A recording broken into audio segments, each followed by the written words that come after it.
Assalamualaikum warahmatullahi wabarakatuh. Kita ketemu lagi di kelas matematika. Hari ini kita akan mengulang kembali tentang materi logaritma. Oke, pada kesempatan hari ini kita akan langsung saja masuk ke materi logaritma. Sebelum itu, logaritma merupakan inverse dari eksponen atau bilangan berpangkat. Jadi, ketika kita mencari A pangkat C sama dengan B, maka ini bisa kita ubah dalam bentuk logaritma menjadi A log B sama dengan C, di mana A dan B-nya lebih dari 0 dan A tidak sama dengan 1. Gini, nah seperti itu. Jadi pada intinya logaritma itu mencari pangkat. Jadi logaritma mencari pangkat. Ingat baik-baik. Jadi ketika kita punya contohnya 2 pangkat 3 sama dengan 8, maka kita bisa menuliskan dalam bentuk logaritma menjadi 2 log 8. Nah, ini sama dengan 3.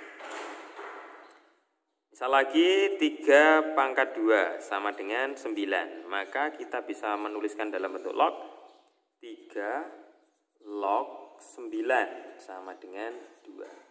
Nah, seperti ini. Ini adalah bentuk logaritma. Oke, selanjutnya kita akan masuk ke sifat-sifatnya.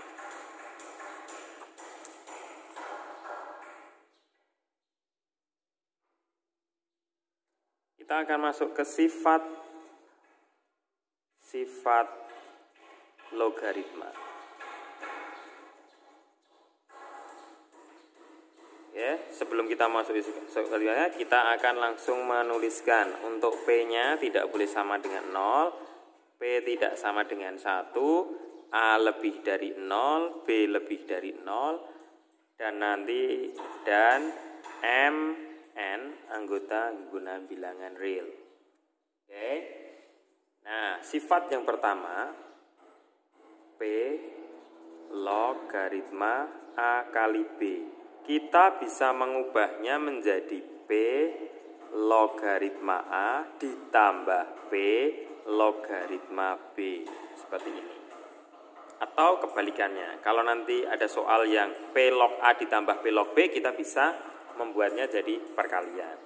Kemudian sifat yang kedua, P logaritma A per B bisa diubah menjadi P log A dikurangi P log B. Ini untuk pembagian jadinya pengurangan. Jadi kalau ada logaritma perkalian jadinya penjumlahan, sedangkan pembagian jadinya pengurangan. Seperti pada pangkat. Kalau perkalian berarti pangkatnya dijumlahkan, kalau pembagian berarti pangkatnya dikurangi. Oke. Kemudian sifat yang ketiga ada P logaritma A pangkat N. Maka bisa kita tuliskan menjadi N kali P log A. Nah, seperti ini. Atau kita bisa menuliskan sifat yang keempat kalau ada A pangkat M log B pangkat N, maka kita bisa menuliskan menjadi N per M kali A log B. Nah, begini.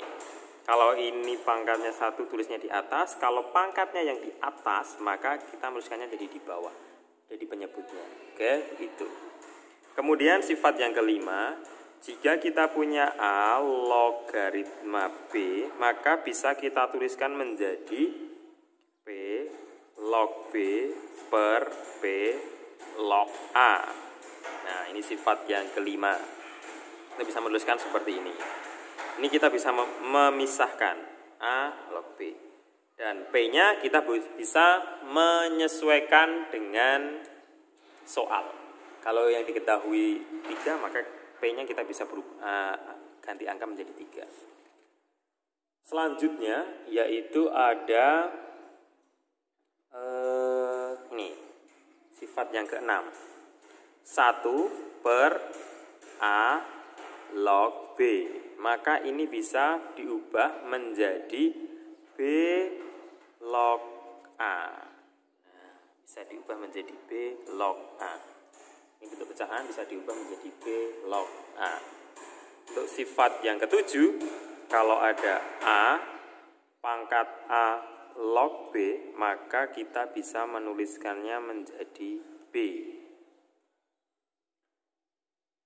Yang kedelapan, yang terakhir, saya mohon maaf, yang kedelapan, jika ada A logaritma dari A, maka hasilnya 1.